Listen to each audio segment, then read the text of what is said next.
My mom abandoned me for her real family. Years later, she tried to steal my apartment. But I'll show her exactly where she truly belongs. I'm Alex, and I want to share a bit about my past. I grew up in this small, creaky house that always smelled of paint and turpentine. It wasn't fancy or anything, just cozy and filled with the kind of warmth you don't really find in a lot of places. My dad inherited his dad's art supply shop when I was just a kid, and even though the business wasn't huge, he put everything into it. Honestly, I loved it. After school, I'd help him restock the shelves, organize paintbrushes, and set up canvases. It was kind of our thing. Now, my mom, Stacy, was different. She wasn't into the art stuff at all. She was a personal trainer, always out there in her workout clothes, super fit, and honestly, she made way more money than my dad ever did. She was the kind of person who liked to show off, always talking about her clients and their fancy lifestyles. It was like she never really fit into the life we had at home. She didn't care much for the art shop or the little things that made our place special, but hey, that was her. I remember this one night so clearly. I must have been around 13. I was in my room, sketching in this old notebook my dad gave me, when I heard her calling, "Alex, come help with dinner." Her voice had that sharp edge to it, like she wasn't asking, more like ordering. I yelled back, "Coming," and set my pencil down. By then, I was used to it.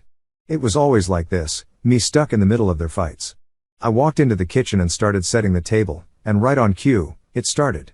"Another slow week, Jack," Mom said, like she was dropping some kind of bomb. She crossed her arms, leaning against the counter, her expression sour. "When are you going to get your act together?" She added, and you could feel the tension in the air. Dad, who was flipping pancakes on the stove, just sighed. "Stacy, not in front of Alex," he mumbled, keeping his eyes on the pan, like if he stared hard enough, he could disappear into it. But she didn't back off. "She should know what a failure her father is," she shot back, her voice like ice. I froze for a second, my hand gripping the edge of the table. It was like this all the time, and I hated it. Mom always belittled Dad, and he just took it, trying to keep the peace. I loved my dad. He was the one who was always there for me, always trying his best to make things work, even when things were rough. But it was like no matter what he did, it wasn't good enough for her. Mom didn't like our life. I could tell. She was always talking about her clients, the ones with fancy cars and huge houses. It was like she resented the small art shop and the house that smelled of paint and old wood. She used to complain about how she was in a life she never wanted, and I guess she took it out on us, mostly Dad, but sometimes me too. "Alex, where's my water?" she snapped, pulling me out of my thoughts. I scrambled to grab a glass and fill it, my hands shaking a little as I set it down in front of her. It wasn't fast enough for her liking, I guess, because she glared at me. "Useless," she muttered under her breath. "Can't even get a simple thing right." Dad tried to step in, like he always did. "Stacy, it's just water. No harm done." But she wasn't having any of it. "You're too soft on her, Jack. No wonder she's growing up just as pathetic as you." I felt my face get hot. I wanted to say something, anything, but what was the point? If I argued, it would just get worse. I'd learned by then to just stay quiet, keep my head down, and get through it. So I did what I always did, I fled. I ran up to my room, slammed the door behind me, and threw myself onto my bed, burying my face in the pillow. I remember lying there, feeling my heart race, trying to keep the tears in. It wasn't fair. Why did she have to be like this, and why did Dad put up with it? I knew he loved her, I mean, he must have, but it was like he was always trying to keep everything together when she clearly didn't care. As much as I hated to admit it, I started feeling like maybe he was too soft. Maybe if he just stood up to her, things would be different. The thing is, I learned to stay out of her way as much as I could. I'd hide out in my room or go down to the shop with Dad when she wasn't around. If I could avoid her sharp comments or judgmental stares, I did. It was easier that way. I got really good at being invisible, you know, just staying out of the line of fire. The next morning was different, though. I woke up expecting the usual sounds, Dad in the kitchen making breakfast, the smell of coffee, the clatter of dishes. But it was silent, and not the peaceful kind of silence, more like the something's off kind. There was no smell of pancakes, no shuffling from the kitchen. I sat up, feeling a weird pit in my stomach. When I walked downstairs, it was like walking into a different house. Dad was sitting at the kitchen table, staring at this piece of paper in his hand. His face was pale, and he looked older than he had the day before. "Dad," I said, my voice small, "where's Mom?" He didn't answer right away. He just handed me the note, his hand shaking a little. I took it, already feeling that dread in my stomach grow. It was written in Mom's neat handwriting, way too neat for what it said. Jack, I can't do this anymore.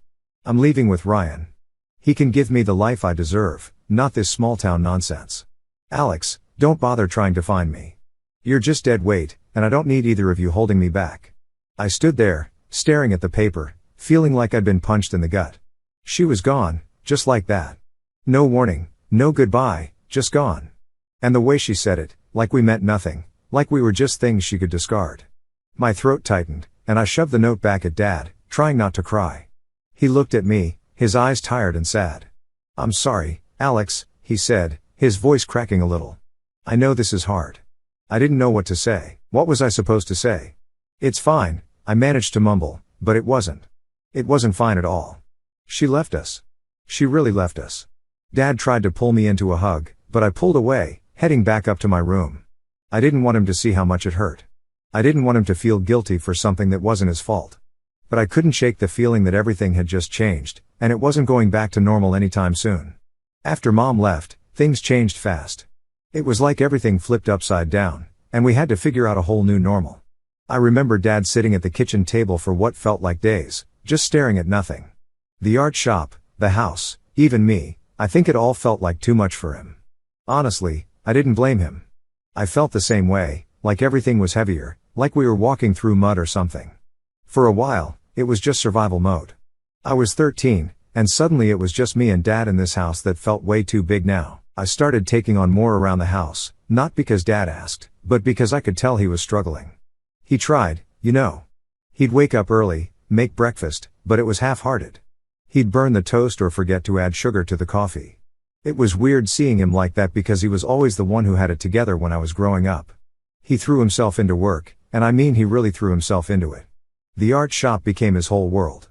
If he wasn't at home, he was there, painting, organizing, or chatting with the few customers we still had. I think it was his way of coping, just burying himself in the one thing he had control over. It was tough for me too, but I tried to help where I could. After school, I'd head straight to the shop, do my homework at the counter, and restock the shelves. I even learned how to handle the register and started sketching again, just to feel normal. But money was tight. Without Mom's income, we were basically scraping by. There were weeks when the shop barely made enough to cover bills, and I could see the stress eating at Dad. He tried to hide it, but I'd catch him checking the bank statements, rubbing his eyes like he was trying to erase the numbers. One day, a few months after she left, I came home from school, and he was sitting at the table with all these papers spread out, bills, loan statements, all kinds of stuff. Alex, sit down, he said, trying to keep his voice steady. We need to talk. I sat, my stomach twisting. I knew things were bad, but hearing him actually say it made it real. We're behind on the mortgage, he said, and I could see the defeat in his eyes. If we don't start making more money soon, we could lose the house. It was a lot to process. I was just a kid, but even I knew that losing the house would be like losing everything. I didn't know what to say. I just nodded and tried to act like I understood how serious it was. Is there anything I can do? I asked, and I meant it. I was scared, but I didn't want him to feel like he had to carry it all alone. He smiled, but it didn't reach his eyes. You're already doing a lot, Alex. We'll figure it out. And we did try to figure it out. Dad started taking on extra projects, offering art classes at the shop on weekends. We put up flyers at the local schools and community centers, trying to get people interested. I'd help set up the tables, fill the cups with water for the brushes, and clean up after the kids left. Some days, it felt like we were making progress. The shop would be buzzing with activity, and we'd have a little extra cash coming in. But other days, it felt like we were just treading water. The bills kept piling up, and there were nights when I'd hear Dad pacing in the living room, the floorboards creaking under his feet. I'd lie in bed, staring at the ceiling, trying to block out the sound. I hated feeling helpless. I wanted to fix things, to make it all go back to how it was before, but I couldn't. One afternoon, about a year later, Dad came home with some news that felt like a small win. He'd found a new supplier for art materials, and they were offering way cheaper prices. It meant we could expand our inventory and maybe attract more customers. This could be the break we need, he said, and for the first time in months, I saw a spark of hope in his eyes. We spent that weekend reorganizing the shop, setting up new displays, and promoting the new stock. We even launched a small campaign on social media, posting pictures of the new supplies and offering discounts for the first week. I was learning a lot, not just about running a shop, but about the hustle that came with it. It wasn't easy, but it felt good to see some life back in the place. Things started picking up, slowly but surely. We got more regular customers, teachers, students, local artists, and the art classes became a hit. There was one day when I looked around the shop, and it was packed. People were browsing, kids were painting at the back tables, and Dad was in his element, chatting with everyone like he'd known them forever. It was the happiest I'd seen him since Mom left. For the next 2 years, we just kept building on that momentum. I was 15 by then, and the shop had become my second home. I knew the regulars by name, knew which brushes and paints they liked, and even started helping with the bookkeeping. Dad and I became a team, and in a weird way, I felt proud of what we were doing. It wasn't the life we'd had before, but it was something we built together. Then, just after my 15th birthday, everything changed again. Dad came home from the shop one night looking pale and shaken. I was in the kitchen making sandwiches when he walked in, his hands trembling as he pulled out a chair. "Alex, we need to talk." I put down the knife, my heart starting to race. "What's wrong?" I asked, the anxiety creeping back in. He took a deep breath, his eyes locked on the table. "Uncle Benny. He passed away." I was stunned. Uncle Benny was Dad's older brother, and even though we didn't see him often, he was still family. I remembered him as this grumpy but kind guy who'd visit us a couple of times a year, always bringing some weird gadget or knick-knack he found on his travels. "What happened?" I managed to say, feeling a lump form in my throat. Dad shook his head. "Heart attack. It was sudden." He paused, then added, "He didn't have any other family, so everything's coming to us." "What do you mean?" I asked, confused. "He left us everything, his savings, his house, everything. Almost $150,000, Dad said, his voice a mix of shock and disbelief. "I don't know what to do with it." I didn't know either. We'd been struggling for so long that the idea of suddenly having that much money didn't feel real. It was like I couldn't process it. "What are we going to do?" I asked, and for the first time in a long time, I saw Dad smile, like he was seeing a way out of all the stress. "We're going to fix things, Alex," he said, his eyes lighting up. "This is our chance." And just like that, it felt like things might finally be turning around. A couple of years after Uncle Benny's inheritance helped us out, things really started to change for the better. Dad used a chunk of that money to expand the art shop. He upgraded the equipment, brought in more supplies, and even opened a second location in town. It was amazing to see how much things improved. We went from struggling to making a solid income, and the shop became a local favorite. I'd watch him grinning ear to ear as people came in, excited to buy supplies or sign up for his art classes. By the time I was 18, we were doing well enough that Dad surprised me with the biggest gift of my life, a small apartment near campus. "It's your graduation gift," he said, handing me the keys with a proud smile. "I don't want you worrying about dorm life or rent." I remember staring at him, completely speechless. It felt like all his hard work had paid off, and he was sharing that success with me. College was a whirlwind. I dove into my studies, focusing on business management so I could help Dad with the shops even more. We still made time for each other, dinners, quick calls, and whenever I came home for the weekend, I'd work at the shop. It was a routine that made everything feel stable and right. But then, just when it seemed like life couldn't get any better, it all came crashing down. I was in my final semester of college when I got a call from Dad. His voice sounded off, and it instantly put me on edge. "Alex, can you come home this weekend? I need to talk to you about something important." That pit in my stomach grew as I made the drive back. I had no idea what was going on, but I could tell it was serious. When I walked into the house, Dad was sitting at the kitchen table, looking older than I'd ever seen him. His eyes were tired, his face pale. "It's cancer, Alex, stage 4, he said, his voice barely above a whisper. I felt the world tilt. I couldn't believe it. I refused to believe it. But no matter how much I tried to stay positive, the next year was the hardest of my life. Treatments, hospital visits, trying to juggle school and being there for him. It was a lot. I watched as he slowly got weaker, and it broke me inside. No matter how hard we fought, it wasn't enough. Dad passed away just before my college graduation. It felt like everything had been ripped away from me. The funeral was a blur of tears and people I barely knew telling me how sorry they were. All I could think about was how unfair it was that he worked so hard, only to be taken away like this. After he passed, I inherited the art shops, the house, and the apartment he'd given me. It felt overwhelming. I was just 22, and suddenly I was running a business and managing properties on my own. It was a lot to handle, and there were days when I felt like I was drowning. But I pushed through, I knew it was what he'd want. I kept the shops running and managed the apartments, trying to honor everything he'd built. Life slowly started to feel normal again. I settled into a routine, work, managing the rentals, and trying to take care of the shops like Dad had. It wasn't easy, but it gave me a sense of purpose. And just when I thought things were finally stabilizing, that's when she showed up. It had been a little over a year since Dad passed when I got a call from an unknown number. I hesitated before picking it up, but curiosity got the better of me. "Alex, it's me, Stacy," the voice said. I froze. My mom, the woman who left me and Dad when I was 13 and never looked back. "I'm back in town," she continued, her voice sounding way too casual for what she was saying. "I'd like to see you if you're willing." I was speechless. For years, I'd heard nothing from her. She abandoned us and didn't even try to reach out when Dad passed away. And now, out of nowhere, she wanted to talk. Part of me wanted to hang up right then and there, but another part, the part of me that remembered being a kid and wishing she'd come back, couldn't help but be curious. "All right," I said, my voice coming out a lot colder than I expected. "Where do we meet?"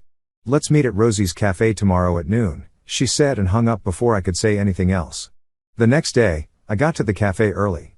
I sat there, my leg bouncing up and down as I tried to keep my nerves in check. I told myself not to expect anything, that she was probably just back for something she needed. When she finally walked in, it was like I'd been punched in the gut. She looked older, but she still had that same polished look, like she just came from some business meeting. But what shocked me the most was the kid trailing behind her. He looked about 16, just a couple of years younger than me when she left. My eyes narrowed as they walked over. What was she playing at? "Alex, you look great," she said, smiling like we were long-lost friends. "And this is Max, your brother." "My brother?" I stared at the kid, who gave me an awkward smile. She had a whole new family while Dad and I were struggling to keep things together. She was out there building a new life. I felt a lump form in my throat, but I forced myself to stay calm. "Hi, Max," I said, my voice flat. We sat down, and she started talking like nothing was wrong. She told me about how her relationship with her boyfriend, Ryan, had fallen apart when Max was little, how she moved from place to place, struggling to make ends meet. She said she came back to start fresh and hoped we could reconnect. I listened, but all I could think about was how she never reached out when Dad got sick or even after he passed. She was acting like everything was fine, like the years in between didn't matter. And then she got to the real reason she came back. "I heard you have an apartment now," she said, giving me a hopeful look. I was wondering if Max and I could stay there for a while. "We don't have anywhere else to go, and it would really help us out." I felt my jaw tighten. She wanted me to help her after all these years. I glanced at Max. He looked uncomfortable, and I couldn't blame him. This whole situation was messed up. "I don't know, Mom," I said. "It's been a long time, and you never reached out, not even when Dad was sick," she sighed, her face turning serious. "I know, and I'm sorry, but I'm trying to make things right now. We just need a place to stay until we get back on our feet. I promise it won't be long." I stared at her, trying to decide if she was being genuine or if this was just another one of her schemes. In the end, I looked at Max again. It wasn't his fault that she was like this, and I didn't want him to pay for her mistakes. "Fine," I said, "but only for a few months, and you have to pay for the utilities." Her face lit up, like she just won something. "Thank you, Alex. We'll pay rent too, once we get settled." I nodded, but I couldn't shake the feeling that I was making a huge mistake. As I walked out of the cafe, I knew things were about to get complicated. At first, things were all right. Mom and Max moved into the apartment, and for a couple of weeks, it was quiet. I didn't hear much from them, and I figured they were settling in, trying to get back on their feet like they said they would. Honestly, I was trying to keep my distance. I didn't want to get too involved. I told myself it was the smart thing to do, keeping some space, you know. But then things started to change, little things, but enough for me to notice. Mom would text me out of nowhere, asking about money for groceries or complaining about how the water bill was higher than she expected. I reminded her, "Mom, you're only paying utilities, not rent." She'd always respond with something like, "I know, but it's still tough right now." I'd tell her I understood, but deep down, it bugged me. It felt like the beginning of something I wasn't ready for. One afternoon, she called me while I was at work. "Alex, I need to talk to you," she said, her voice with that edge, the one I remembered from when I was younger, like she was about to ask for something big. I stepped outside and leaned against the building, already feeling the headache coming. "What's up?" "Listen, Max's school is asking for more fees than I thought, and he needs new books. It's just, Things are really tight right now. She paused, like she was waiting for me to say something. When I didn't, she added, I was hoping you could help out, just this once. I felt my jaw tighten. Mom, I already gave you the apartment for free. You said you'd handle the utilities. And I appreciate that, I really do, she said, her voice smooth, like she was trying to sell me something. But we're struggling. I'm doing everything I can. It's just a little more help, that's all. I stood there, staring at the sidewalk. I could feel my frustration building up, but I tried to keep it cool. I'll think about it, I mumbled and hung up before she could push any further. A few days later, I decided to drop by the apartment unannounced. I wanted to see how things were going, and honestly, I needed to get a read on the situation. I knocked on the door, and it took a while before Max opened it. He looked surprised to see me, and there was this awkward pause before he stepped aside and let me in. The place was a mess, boxes everywhere, dishes piled up in the sink, and clothes thrown over the couch. It was like they hadn't even tried to settle in properly. Mom came out of one of the bedrooms, looking annoyed. Alex, you should have called first, she said, crossing her arms. I wanted to check in, I said, glancing around. What's going on here? She waved her hand, like it was no big deal. Oh, we're just still unpacking. It's been busy. Her tone was casual, but I could tell she was irritated that I showed up without warning. Mom, it's been over a month. You said this was temporary, remember? I felt the frustration bubbling up again. You're still living here rent-free, and I haven't seen you paying for the utilities yet. She rolled her eyes. I know, Alex. We're working on it, okay? Things are just harder than I expected. I took a deep breath, trying not to lose it. It's not just about the bills, Mom. You need to get serious about moving on. I can't keep covering for you. She glared at me, and for a moment, it felt like I was 13 again, standing in the kitchen while she tore into Dad. I gave up everything for you, she snapped, and this is how you repay me, by making me feel like a burden? I didn't even know what to say. I felt my hands clench into fists, but I forced myself to stay calm. I'm not making you feel anything, Mom. I'm just telling you the truth. She huffed and walked back into the bedroom, slamming the door behind her. Max was still standing there, looking uncomfortable. Sorry, man, he mumbled, staring at the floor. I shook my head. It's not your fault. I felt bad for him. He was stuck in the middle of all this, and it wasn't fair. But at the same time, I couldn't just let them walk all over me. After that, things got worse. Mom started spreading stories to the rest of the family, telling them I was being cold-hearted and stingy despite everything she'd done for me. I'd get calls from my aunt, my cousin, even some old family friends, all of them asking why I wasn't helping my mom. It was like she was rallying everyone against me, twisting the story to make herself look like the victim. One night, I got a call from my aunt. She launched into this whole speech about family loyalty and how I should be grateful for everything my mom sacrificed for me. I let her talk for a while, just listening and feeling my blood boil. Aunt Debbie, I finally said, cutting her off, you don't know the whole story. She abandoned us. She left me and Dad when I was a kid. I'm the one who's been picking up the pieces, not her. There was silence on the other end for a moment. That was a long time ago, Alex, she said softly. People change. You should give her another chance. I clenched my jaw, feeling the anger bubbling up. I've given her plenty of chances. She's the same person she's always been, manipulative and selfish. I hung up, feeling more alone than ever. It was like no one remembered what really happened, or they didn't care. And the more she talked, the more everyone seemed to turn against me. Even people I hadn't seen in years were suddenly reaching out, acting like they knew what was going on when they didn't have a clue. The final straw came when I saw a post on Facebook. Mom had written this long status about how I was refusing to support her and Max, about how she was struggling to get back on her feet and that I was heartless. The comments flooded in, all these people backing her up, saying things like, how could she do that to her own mother, and family comes first, no matter what. I felt my stomach drop as I read the comments. These people had no idea what really happened, but they were quick to judge. It felt like everyone was against me, and there was nothing I could do to change their minds. Later that week, I got an email about unpaid utilities. She hadn't paid a single bill since she moved in. I was done. I grabbed my phone and called her. Mom, we need to talk about the bills. You agreed to pay for the utilities, and you haven't paid anything, she sighed loudly, like I was being unreasonable. Oh, Alex, come on. You've got plenty of money from the shop. Can't you just cover it? I felt my grip tighten on the phone. That's not the point, and you know it. We had an agreement. Agreements change, she said, like it was no big deal. You should be helping your family, not keeping score. I couldn't take it anymore. I've helped you enough. You need to figure things out, or you're going to have to leave. She laughed, this bitter, humorless laugh. Go ahead and try, Alex. See how far that gets you. I hung up, my hands shaking. I knew then that I'd have to take things further. She wasn't going to leave on her own, and I wasn't going to let her drag me down with her. After that call with Mom, I knew I couldn't let things go on the way they were. It was clear she wasn't going to change, and if I kept letting her stay, I'd just be giving her more opportunities to mess things up for me. I spent the next few days researching my options, trying to figure out how to evict her legally.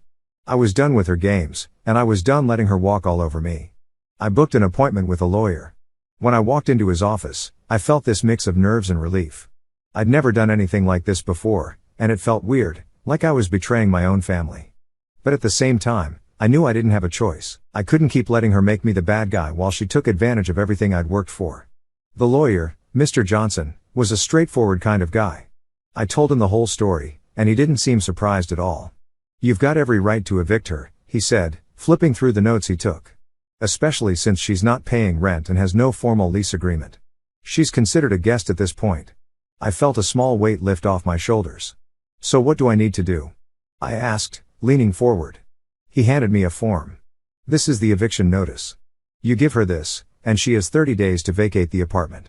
If she doesn't leave, we'll go through the court system to get her out. It sounded simple enough, but I knew it wouldn't be. Mom wasn't the type to just pack up and leave because someone told her to. Still, it was a start, and it was more than I'd had before. That weekend, I drove over to the apartment with the notice in hand. I tried to keep my nerves in check, but I could feel my heart pounding in my chest. This was it. Either she'd accept it and go quietly, or things were about to get even messier. When I knocked on the door, Max answered again. Hey, Alex, he said, his face all cautious. What's up? Is Mom home? I asked, keeping my voice as calm as I could. He nodded and stepped aside. I walked in, and there she was, sitting on the couch like she didn't have a care in the world. When she saw me, she raised an eyebrow. Oh, it's you. What, no heads up again? I ignored her comment and pulled out the eviction notice. We need to talk. Her eyes narrowed. What's that? It's an eviction notice, I said, holding it out to her. You have 30 days to move out. The room went silent for a second. I thought she might actually take it, but then she scoffed, crossing her arms. You're kicking your own mother out after everything I've done for you? I took a deep breath, trying to keep my voice steady. You haven't paid the bills, you've lied to everyone about me, and you've made no effort to get back on your feet like you promised. I can't keep supporting you like this. She glared at me, her face twisting in anger. This is how you repay me, by throwing me and Max out on the street? It's not my job to support you, Mom, I said, feeling the frustration build up. You made your choices. Now you need to deal with them. She stood up, and I could see the fury in her eyes. You think you're so high and mighty now, don't you? Just because you have a little money and some property, you think you're better than us? I shook my head. This isn't about that. This is about you taking advantage of me. She snatched the paper from my hand, crumpling it up. Fine, she snapped, but don't think this is over. You'll regret this, Alex. I didn't respond. I just turned and walked out, my hands shaking as I reached for the door. As I left, I caught Max's eye. He looked so uncomfortable, like he wanted to say something but couldn't. I felt bad for him, but there was nothing I could do. This wasn't his fight, it was between me and her. Over the next few weeks, things got worse. Mom doubled down, going around telling anyone who would listen that I was kicking her out on the street and abandoning my family. She made it sound like I was some heartless monster who didn't care about anyone but myself. It hurt, seeing the comments and the messages from people who believed her, but I tried to push it out of my mind. I knew the truth, and I had to stay focused. With the eviction notice served, I started getting updates from Mr. Johnson about the next steps. It was a waiting game now, just counting down the days. But then the phone calls started. Every couple of days, Mom would call, either begging me to reconsider or angrily accusing me of turning my back on her. One day, she left a voicemail that said, "If you think you can just get rid of me, you've got another thing coming. You don't know what I'm capable of." I deleted the message, but the threat hung in my mind. I didn't know if she was serious or just trying to scare me, but it worked. I felt on edge, like something bad was around the corner. 2 weeks in, I got a call from Mr. Johnson again. "Alex, she's trying to fight the eviction," he said. "She's claiming you promised her the apartment and that she's entitled to stay." I felt my stomach drop. Can she do that? It's unlikely she'll win, he said, trying to sound reassuring, but it means we'll have to go to court. Great, I thought, just what I needed, more drama. But I knew I couldn't back down now. If I let her stay, she'd never leave, and things would only get worse. I agreed to move forward with the court process, even though the thought of facing her in court made my head spin. The day of the hearing finally arrived. I felt like my insides were twisting into knots as I walked into the courtroom. Mom and Max were already there.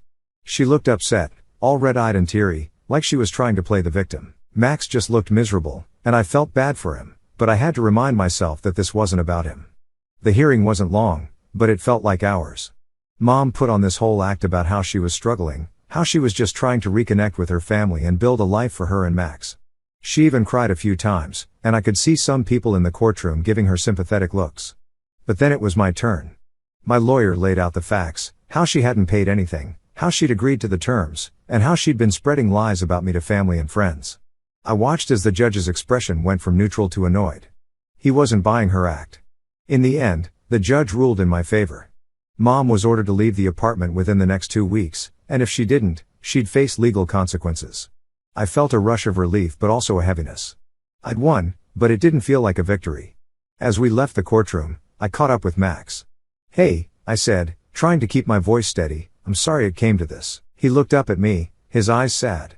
"I know. I'm sorry too." He paused, then added, "I wish things were different."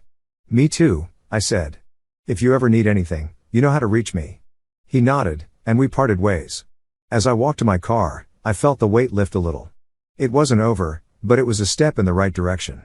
Maybe now I could finally start to move on.